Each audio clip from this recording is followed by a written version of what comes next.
লম্বা লম্বা জিভ বার করে জাহান্নাম তেরে তেরে আসবে গুনাহগারদের ঘরে ধরার জন্য।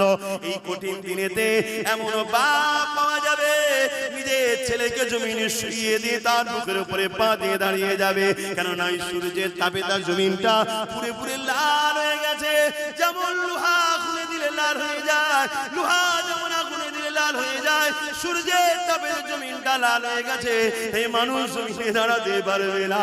ছেলেকে বুকে শুইয়ে দিয়ে বাপ বুকের উপরে পা দাঁড়িয়ে যাবে। এমনও ছেলে পাওয়া যাবে নিজের জন্মদাতা বাপকে জমিনে শুইয়ে দিয়ে তার বুকের উপরে পা দিয়ে দাঁড়িয়ে যাবে। এমনও মা পাওয়া যাবে নিজের মেয়েকে জমিনে শুইয়ে দিয়ে তার বুকের উপরে পা দিয়ে দাঁড়িয়ে যাবে। এমনও মেয়ে পাওয়া যাবে নিজের মাকে জমিনে শুইয়ে দিয়ে তার বুকের উপরে পা দিয়ে দাঁড়িয়ে যাবে। এক কথায় যার উপরে যার জোর চলবে তাকে জমিনে শুইয়ে দিয়ে বুকের উপরে পা দিয়ে দাঁড়িয়ে যাবে।